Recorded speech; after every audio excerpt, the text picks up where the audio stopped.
Greetings, St. Francis Episcopal Parish and Community Center. My name is Sara Yo. I am the Assistant Rector for Children, Youth, and Families here, and I am coming to you from the loft here from our campus on Pot Spring Road. And I am wishing you today a happy Valentine's Day. Yes, I know that Valentine's Day is one that some people greet with a lot of eye rolls. Some people are like, oh, it's made up by Hallmark to get us to buy roses and chocolate and expensive cards.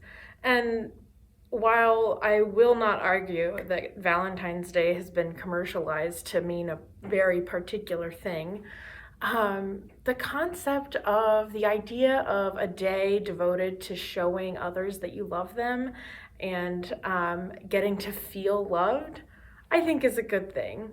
Maybe I'm cheesy, but it's a good thing. It's a good thing to show that you love people and to feel loved by people. There is not enough love in this world. You know, Valentine, Saint Valentine, that's where this all comes from. In preparation for this video, I did a little bit of a deeper dive on our friend Saint Valentine. And let me tell you, what I learned was interesting. It was interesting in that it's limited because it's actually not super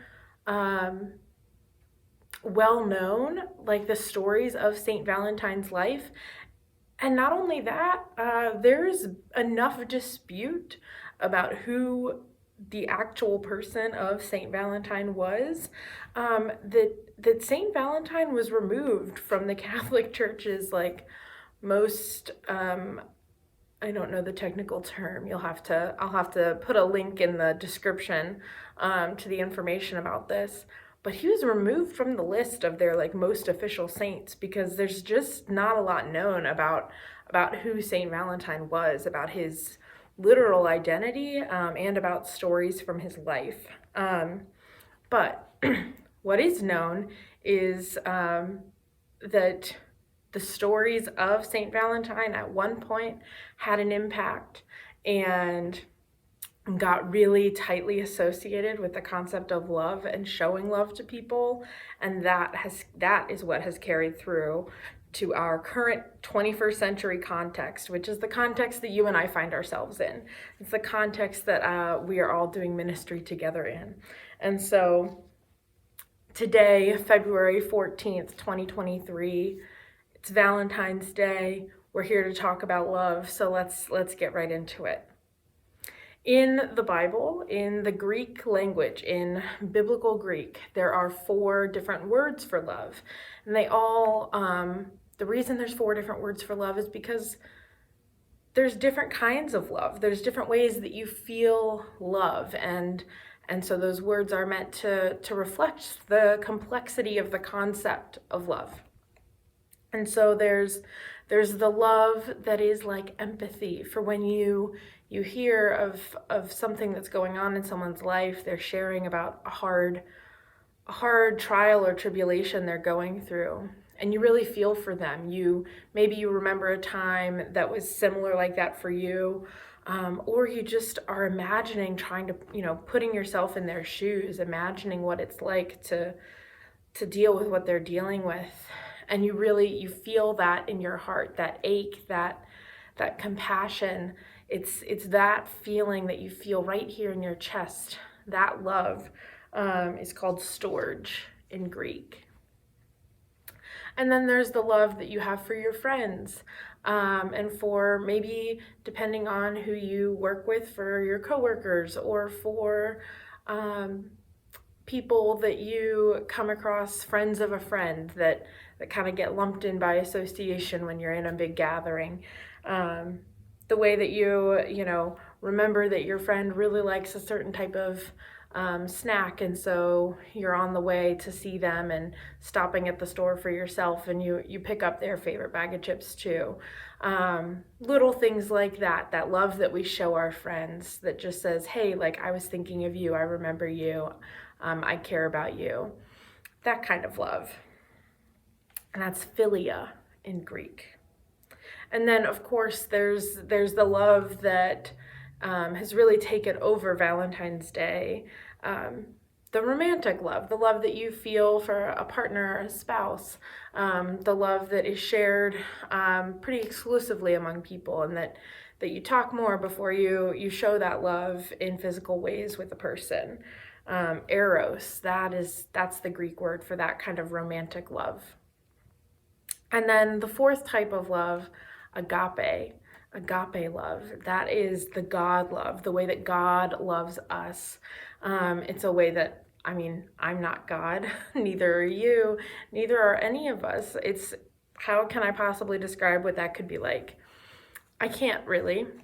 I can't really.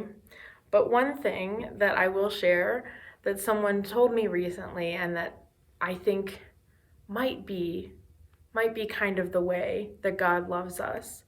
And the way they said it to me, they said, God delights in us. Bear with me, stick with me here, because God delighting in me seems even more confusing than God loving me, than understanding that kind of love. But they said, God delights in you in the same way that you delight in your pets. And I was like, I have two pets. I have two dogs, you all know, Esther and Ruthie. They are the light and the love of my world. I love them to pieces. And they were like, just the same way that you can look at your dogs after they have had an accident inside or chewed up something that they were not supposed to get into, or dug through the trash, knocked the whole bin over, spilled it everywhere. The way that you can look at them and still love them and still think that they are cute in spite of all that they have just done and all the havoc that they have wreaked. You are delighting in them, and God delights in you in the same way. No matter what we do, no matter what we're doing up to, God delights in us. God loves us. God still looks at us and is like, how incredible. Sarah, how incredible is Sarah? And I'm over here maybe doing a mess, maybe, who knows what, not being my best self, saying something that hurts someone. We all make mistakes. And God is still looking down or looking up. I don't know where God is, what direction God is looking at me from. And God is looking at me and thinking, how amazing. In the same way that I look at Esther and Ruthie, even after they have an accident, even after they get sick and cost me money at the vet, I still look at them and I'm like, how amazing. How amazing are you? I just love you so much. It's that love is the agape love, that love that transcends all of the things, all of the mistakes that we could possibly make. And I want to invite you all on this Valentine's Day to show yourself some love, to show yourself some of that love. With Valentine's Day, especially with kids in school, you've got to make sure you have a little Valentine to put in each person's box, and you have to get it for the whole class because you can't have anyone feeling left out, which is, I understand that. It's all good, nothing wrong with that. But we can get so caught up in showing other people love that we forget to love ourselves. And that is so essential. It's so essential to love who we are, for me to love me, and for you to love you. That is so important.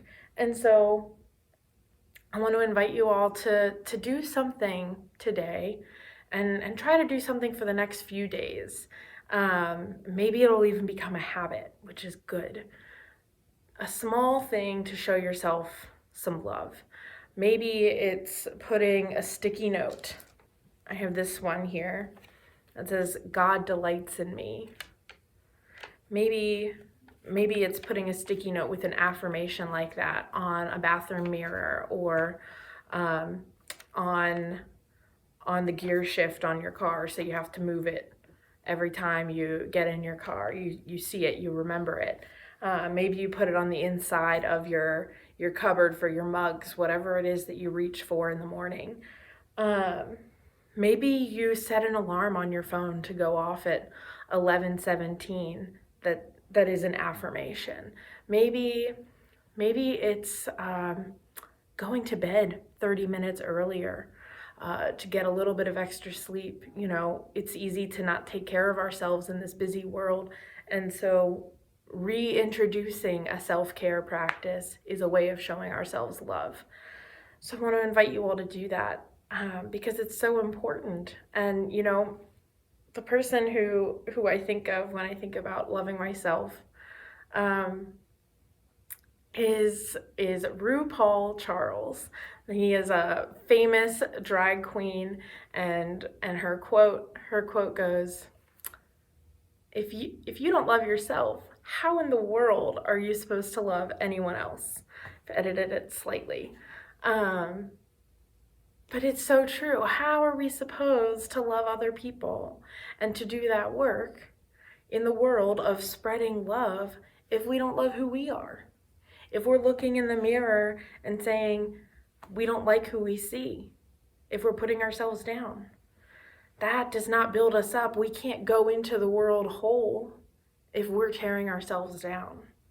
So on this Valentine's Day, in the midst of showing all of these other people how much you love them, remember that you gotta love yourself to do that work, to show that love, to be coming from the best place possible. You gotta love yourself too. And so on this Valentine's Day, I wish you love, and I wish you a moment of feeling love for yourself. Take care. Bye.